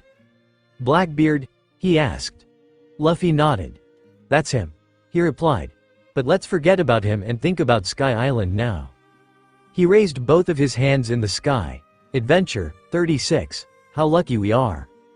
"Hey old man, we want to go to the Sky Island?" Luffy asked cheerfully as Mont Blanc Cricket woke up from his nap. Cricket looked at him for a few moments and then started laughing. "Ha ha ha ha, Sky Island? You guys believe in the Sky Island?" he asked. "Well, actually I know there's a Sky Island up there," Luffy told him. Cricket looked at him. And how would you know that, kid? He asked. Because my friend Shanks was up there, Luffy replied. Cricket looked at him for a few moments and then chuckled. Is your friend known as a liar? He asked. Luffy shook his head. I don't think red-haired Shanks is particularly known as a liar. Robin interjected. The man's eyes widened. So, Norland didn't lie about that? He asked. Luffy looked at him. Shanks seemed very clear about what he saw, old man. Luffy lied. In truth, Shanks hadn't told him anything at all about the Sky Island, only that he was there once. The City of Gold. Luffy concluded. Cricket's cigarette fell from his mouth. Everyone looked wide-eyed at Luffy. Of course, the Pirate King must have taken a lot of gold. Luffy continued. But, if it's true and it's up there, we're still going to be the richest pirates in paradise, maybe even in the New World. Nami's eyes immediately turned into berry signs and everyone else kept gaping at Luffy. Are you serious, kid? Red-haired saw the City of Gold up there? Cricket asked. Luffy nodded. I didn't expect it to happen this way. Cricket said after a few minutes. I've struggled and tried to prove or disprove my ancestors' claim for years now and you just come here and tell me. He sighed. Thanks, kid. He said and smiled. But I'll still need proof. I'll tell you how to get up there and I'll tell those idiots outside to give us a hand. He glanced outside, where Masira and his brother Shoju were arm wrestling. If you get up there safely and you can find the golden bell, ring it. Cricket continued. That will be all the proof that I need. Wait, you said your ancestor? Sanji asked. You mean Norland? Cricket nodded. He is my distant grandfather's grandfather's grandfather, or something like that. He told them. Because of his lie, our family has always been laughed at. I wanted to have nothing to do with him, but when I stumbled upon this island, I thought, this is fate. I couldn't run any longer. I stayed to settle this with my ancestor. Everyone nodded. Cricket sighed. But now after you've told me that, it seems Norland wasn't a liar after all, he concluded. Then he stood up. How do those two outside come into this? Nami asked. Cricket shook his head. They're fans of the book, he told them. Everyone's sweat dropped. I was always alone, diving into the sea to try to find the lost City of Gold, he continued. And then they just barged into my life. Claimed Norland didn't lie. Honestly, I'd have died of loneliness if it weren't for those idiots. It seems they were right too. He stood up. Listen up guys, he announced. I'll now tell you about how you might be able to get up there. A few minutes later. So, basically, we need to get underneath the knock-up stream precisely at the right moment and then it should blow us up in the air and we'll reach the sky ocean, if it's there of course, Nami asked. Cricket nodded. That's the theory, he answered. If the sky sea is up there, you'll reach it, if not, you'll die. Several Straw Hats cringed at this. Of course, even if it is there, you could still die if you do anything wrong. Cricket told them. Also, that ship could never reach the sky. He pointed at the Going Merry, which was anchored nearby. What's wrong with Merry? Luffy asked. Cricket sighed. Even if it was brand new, it could never reach the sky. Cricket told him. Everyone looked at him in confusion. Luckily, that's where we come in. Those guys will refit your ship, make it capable of flight. Masira and Shoju raised their hands in the air. Yep, leave it to us, guys, they announced. You didn't have to do that, Nami and Usopp thought gloomily. Nami stepped forward. Hey, do you even know what you're talking about, Luffy? Nami asked. Luffy looked at her in confusion. For starters, the log pose will set in about a day, so we can't stay here longer than that. After that, it will readapt to the next magnetic field. Right, Usopp announced, a bit too cheerfully for Luffy's taste. We won't make it. The City of Gold. Luffy interrupted and put a hand on Nami's shoulder. 1 billion berry might become a reality for us, Nami-san. Her eyes instantly turned into berries and she stopped objecting. Most of the Straw Hats' sweat dropped. Damn, he's good, Zoro thought. That's not the problem, Luffy, Usopp yelled. There's no telling when the knock-up stream will come. It could be days, weeks, months, years even, you can't. Tomorrow afternoon, Cricket announced. If you want to get going, you'd better get ready. Usopp's eyes bulged out. You mean we're going to make it, he yelled. Well, that's unusually convenient, Luffy said. I was going to say that, Usopp replied. Whatever, Sky Island. Yahoo Adventure, Luffy announced. But then he turned back to Mont Blanc Cricket. Oh, by the way, old man, Luffy asked. Cricket quirked an eyebrow. How will we know which direction to go? I mean, the log post points directly to Sky Island and compasses don't work.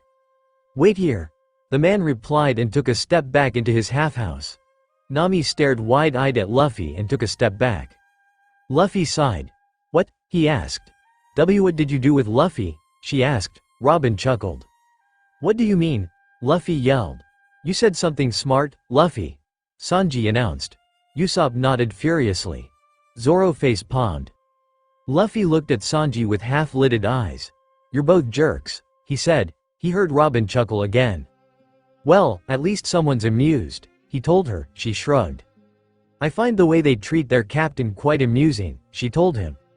He sighed. At that moment Cricket came out of the house, carrying something covered with some cloth. He put the object on the wooden stump and pulled the cloth off it. Underneath was a small golden statue of a southbird. Everyone came over to look at the statue. Robin sat down on the stump and looked at it from all directions. Wow! Nami screamed out when she looked at it closely. Everyone's sweat dropped. Don't get any ideas, Nami. Luffy told her. I was just looking at it, she screamed at him. He chuckled. Right. He answered. She sighed. This is a southbird. Mont Blanc Cricket announced. No matter how large a stretch of land is or how much the sea tosses and turns, its head will remain pointed in a single direction. You need to capture one of those birds. Luffy raised his hand. Yes? Cricket asked. Are there northbirds and westbirds and eastbirds too?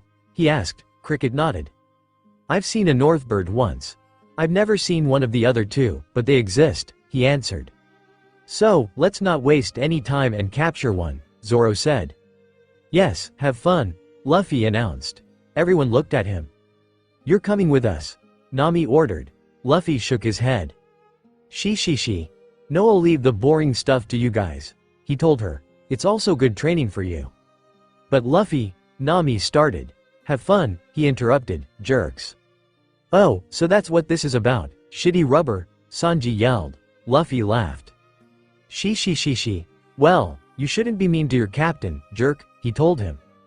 Everyone turned to leave, but when Robin tried to stand up, Luffy put an arm on her shoulder. You stay, he told her. Everyone looked at him in confusion. Luffy turned around to face them and was now sporting an evil grin. They cringed upon seeing it. It'll be way too easy for them if you come along. Robin chuckled as he waved at them. Have fun, guys. As they left, either muttering curses or sulking, Luffy let himself fall backwards on the grass. When he could no longer hear them, he turned to Robin and smirked. She quirked an eyebrow. She's iceless, he told her. Again, you seem to know something that we don't, Captain San, she replied. He chuckled. I tried to catch a southbird once, Luffy began and was then quiet for like a full minute. He spread his limbs over the grass.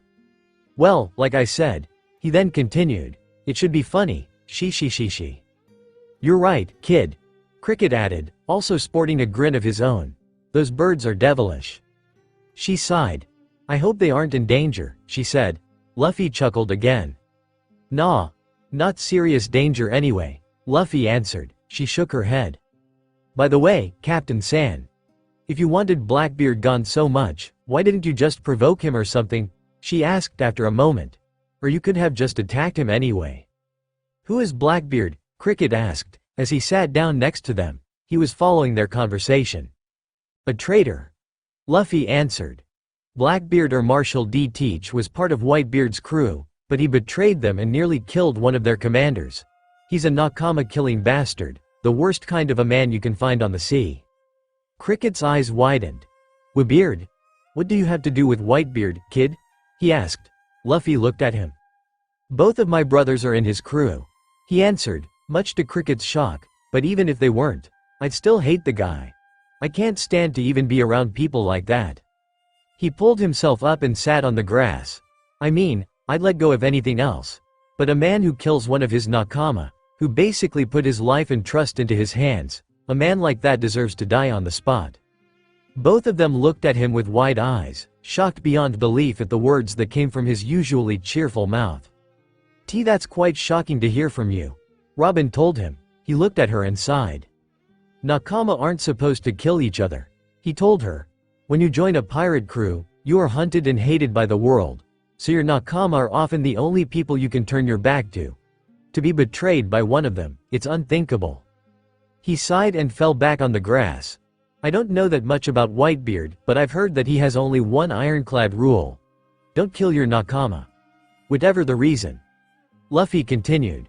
But there had to be a reason for Blackbeard to betray his crew after years of loyal service. Something that outweighed the risk of betraying Shirahige. He looked at Robin and sighed. My bet is on a devil fruit. Logia probably.